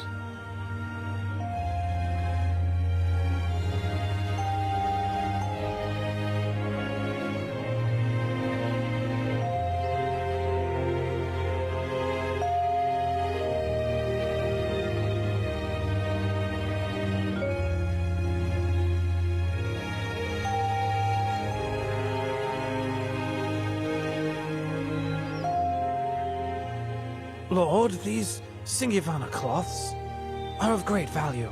Please accept them both, and wear one as a lower robe, and one as an upper robe.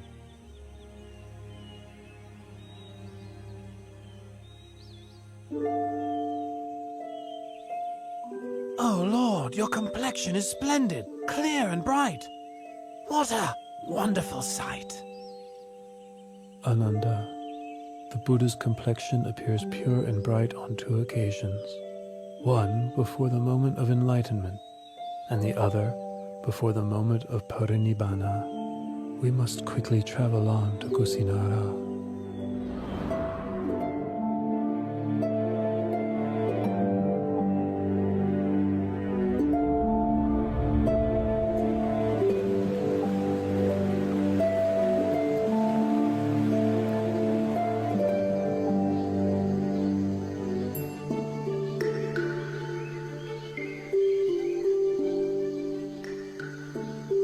Junta gave me my last meal, but unless I make the matter clear, people may think that his alms food was the cause for my passing away.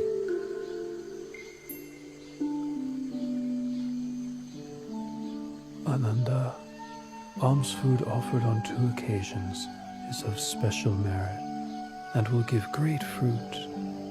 The honeyed milk rice offered by Sujata supported me at the time when I ended the mental defilements.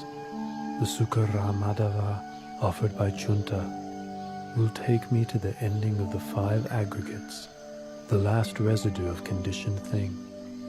Should anyone blame Junta, you should explain what I've told you. Should Junta blame himself, you must ease his worry with these words of mine. The food which Junta offered to me was the final meal that sustained me.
I will not rise up from this place again.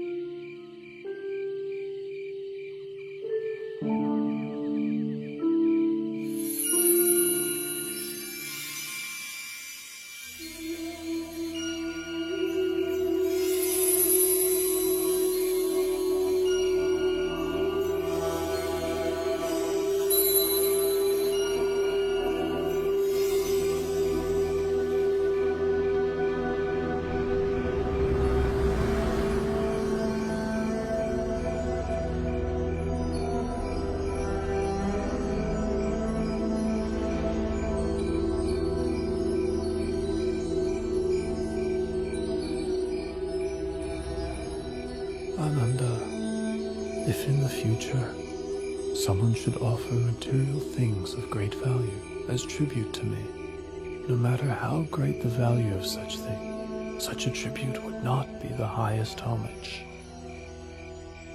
Ananda, whoever should practice according to the Dhamma which is rightly taught by me, such a person pays the highest homage.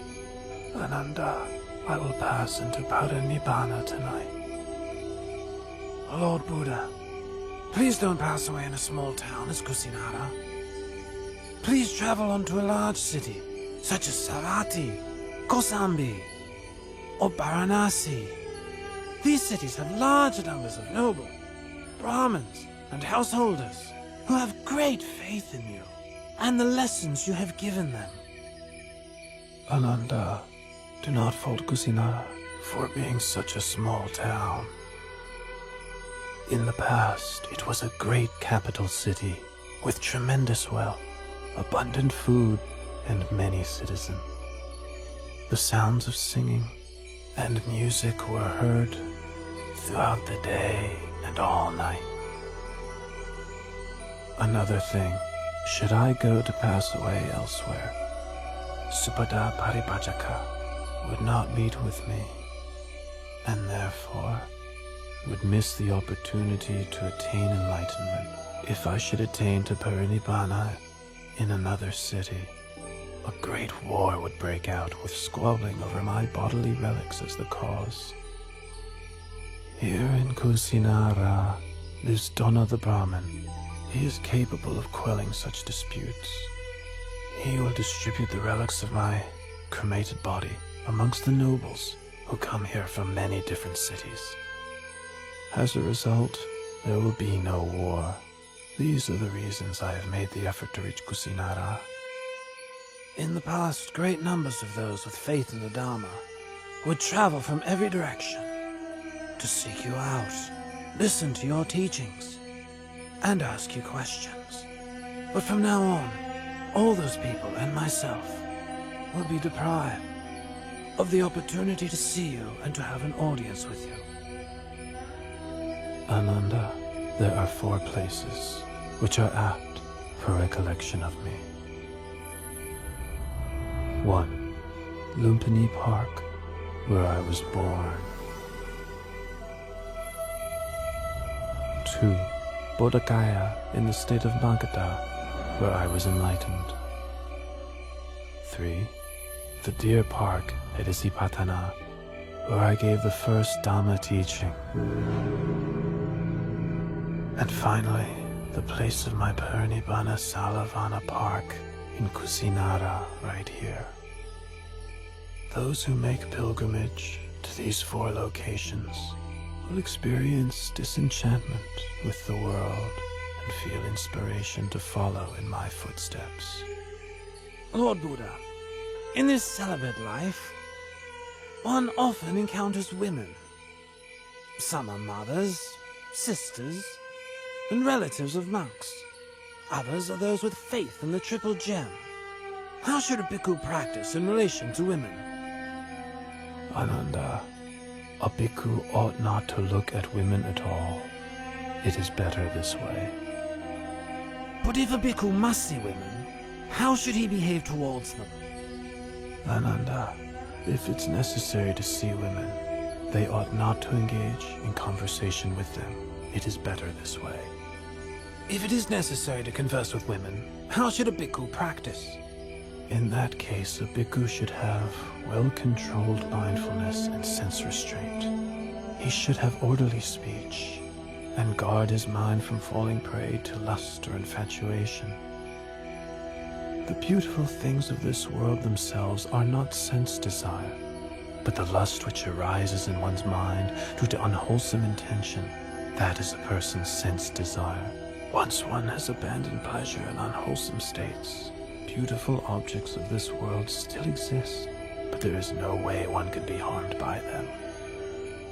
Lord Buddha, after you have passed into Parinibbana, how should we treat your body? Use the method for treating the body of a wheel-turning monarch. Wrap the body in 500 layers of white cloth, lined with cotton wool. Then place it in a coffin with perfumed oil. Then place the coffin on a pyre of sandalwood. Once the body has been cremated, enshrine the relics in a stupa, which is to be built at a crossroads, so that people can pay their respects there for a long time to come.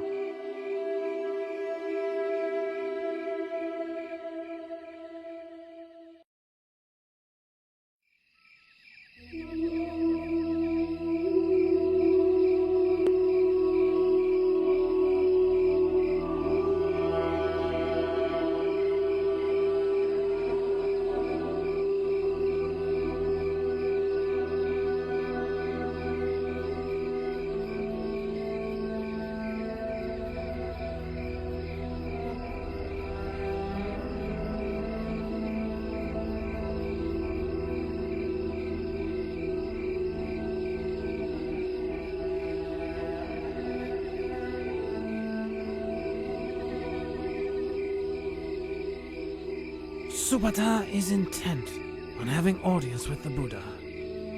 Now each of the Mala dynasty kings have just finished approaching the Blessed One, who is sick. If I allow any more guests, it'll be a great burden on him. Supata, I can't permit you to see the Buddha. At this time, he is seriously ill and must rest. Ananda, please allow Supata to come to me. At this time, there are 6 renowned schools of doctrine. Each has many followers. Of these 6, can you tell me which are led by an Arahant? Supata, in any faith which does not have the Noble Eightfold Path, there is no true samanas to be found there. Should bhikkhus or non-bhikkhus Continue to practice the Noble Eightfold Path. This world will not lack for arahats. Now listen to my teaching of the Dhamma. This heart is luminous, shining like the moon, but it is subject to incoming defilements. As such, it is dulled and obscured, like the moon, concealed by passing clouds.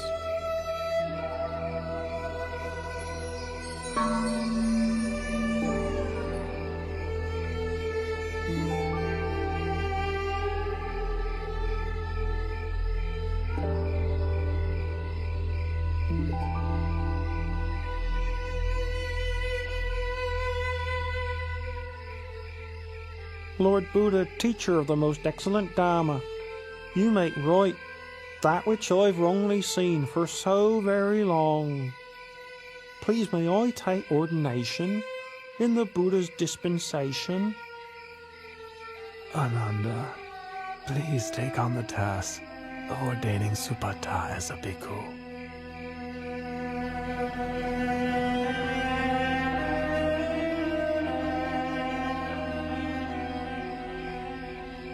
Supata, consider the hair of the head, hair of the body, nails, teeth, and skin, as well as all materiality and immateriality, according to the truth.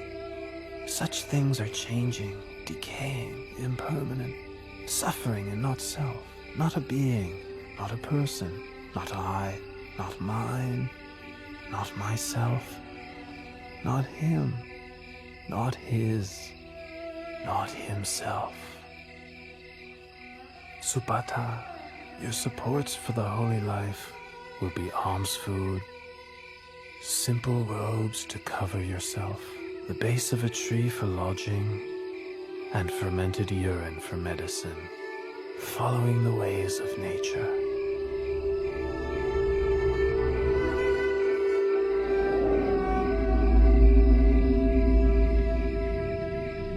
Having received instruction from the Buddha, Subhada went off alone and practiced contemplation until attaining to arahantship that very night.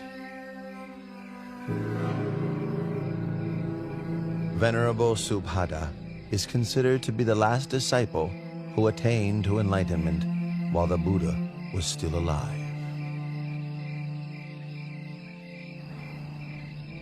Loyal bhikkhus, when I have passed away, the 84,000 teaching of Dhamma Vinaya will be your teacher. Don't think to yourselves, now that the Buddha has passed away, we'll have no teacher. Truly the Dhamma which I have taught, and the Vinaya which I have laid down, will be your teacher in place of me.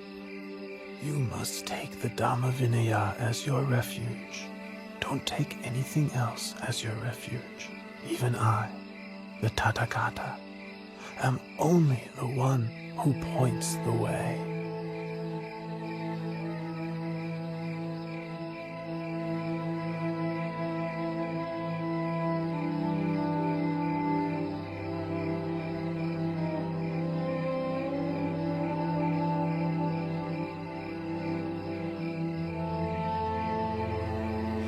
Lord Buddha is about to abandon me and enter Parinibbana. With all my effort attending to and following the Buddha, I have still not attained to arahantship as the other monks have. Venerable Ananda, I've been sent here to find you. The Buddha wants to see you. Ananda, come and sit close by.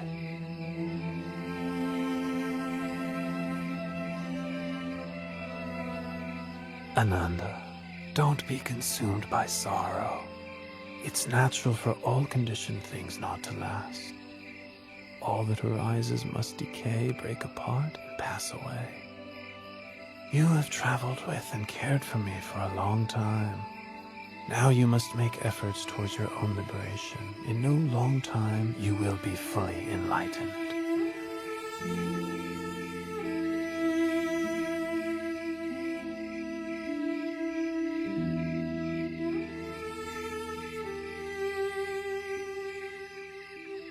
Ananda, Chanabhikkhu has views of self-importance because he's been close to me since the household life. He has become stubborn and difficult to teach. Once I have passed away, he will become even more stubborn and disrespectful, refusing to take instruction from any monk. You must give him the Brahma penalty. How do we impose the Brahma penalty? All the monks must refrain from speaking to, instructing, and admonishing Channa. Having received this punishment, Channa will realize his fault and change his ways. Finally, he will attain to arahantship. Loyal bhikkhus, for as long as the Sangha meets regularly together, in harmony, with respect for the disciplinary rules, and with humility towards the senior monks, careful not to fall under the influence of craving, content to live in the forest, and wishing happiness to all that come to live and practice. For as long as the Sangha is not preoccupied with work, not prone to indulging in talk, not given to excessive sleeping, not socializing without good cause, not given to indulging unwholesome desires, not falling under the power of evil intentions, not consorting with bad people, not giving up effort in practice, but striving for the attainment of higher dhammas. For so long there will be no decline for the Sangha, but only development and growth.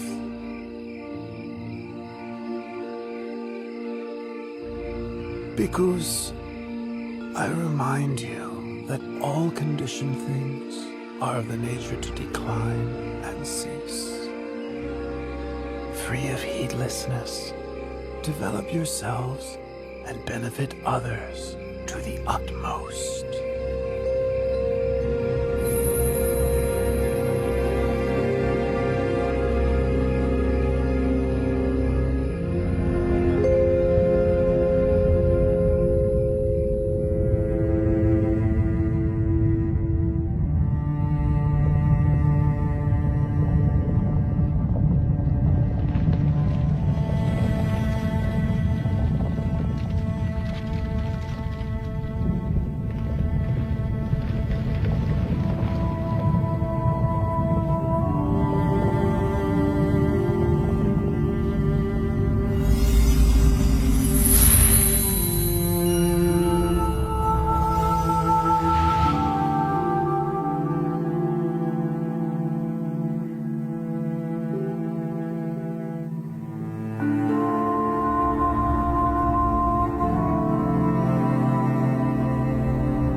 After the Lord Buddha's cremation ceremony was over, Dona the Brahmin was given the task of distributing the relics of the Buddha amongst the nobles and Brahmins who had gathered there.